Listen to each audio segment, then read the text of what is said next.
What is without the box thinking? So, without the box thinking is my framework for thinking, or if you will, thinking about thinking. So, maybe it gets a bit hairy, but I always come back to this idea that it's inspired by that quote, think outside the box, that cliche, think outside the box, which is meant to be a call to action for creativity. And I got to a point where I wasn't satisfied with that because I thought that outside the box was still contingent on the box. By that, I mean, it still relies on the same premise.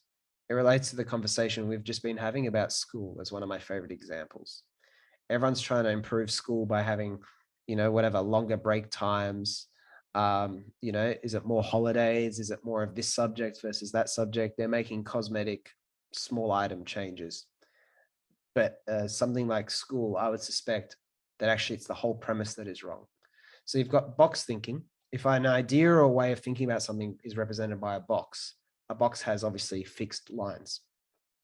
You're outside the box, which you can imagine is all the people who look at the box and go, this is not right, but they're still very influenced by the assumption. So they're circling it. They're trying to make changes to the garden without changing the house, so to speak. And then you've got without the box, which is actually taking away the box and all the assumptions for a while and looking back at fundamentally what needs to happen here. Remove the assumption that what we've done is necessary. Personal examples have been when we were doing nonprofit work. We came into Nepal. Nick Abraham led this project. I was slightly involved. Scott McEwen was slightly involved, and many others. And we're working on this school in the community and rebuilding it because of the earthquake. And spent a lot of money working on this project. And because Nick didn't have workers, because it was this mountainous rural area of Nepal, he got locals and he trained them in construction so that he could use their help to actually build this school for their children. Now, the school's obviously meant to solve a problem. And the question is, what's that problem? So we thought, well, jobs in Nepal is a bit of a problem, right? These people being able to get jobs because they have to go overseas to work. They have to leave their families. So that was obviously the point, supposedly, of an education.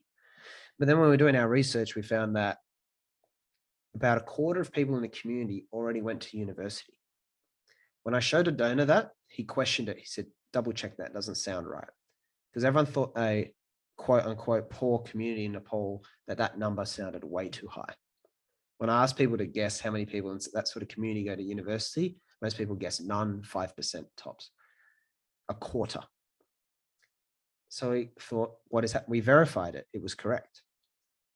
The story was they were going to university, getting business administration degrees, but then overall, you have this overall problem in Nepal of not enough jobs. So people are getting degrees going into a market where there's no jobs. So then they still have to go overseas to find work. Now, there are no abundance. No small amount of charities all over the world building schools. And I can't say to you that every community is the same as the one we were working in. But what is the point of building a better school if the children will go on to graduate and go to university anyway, but still not be able to find jobs? You can build the school a bit better. You can build the school a bit taller. You can be a bit outside the box. But the assumption was actually, how do you actually make jobs? That's the problem. What we found by accident was that Nick created jobs overnight, well, not overnight, but in a matter of weeks with the construction, with building things. He trained people in the community. So a lot of people might have sat there. We were lucky because we were so fresh and raw in what we were doing. We hadn't built this identity of years of we build schools, we build schools. We're going to build 400 schools this year.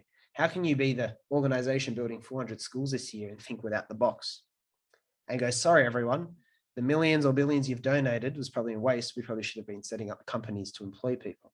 But in the end, that's what we did. We shut down the organization, the nonprofit, and we actually Nick focused on creating this construction business and employed 25 to 35 people who they no longer had to go overseas necessarily to work. They could stay and spend bigger chunks of their lives with their families. And so without the box, we're left with things, assumptions over time, and they become ingrained in culture. And then people keep doing them, or they think we should keep doing them. And this is the basis for innovation. that over time, this large gap for disruption comes, whether it's Uber, whether it's Airbnb. There's this gap between the assumption and the reality. And that's what people like Elon Musk and Einstein, these first principle thinkers, they can come and think without the box and actually based on. So the relation of this to this podcast is that thinking about thinking is important, because how do we cultivate people to think without the box?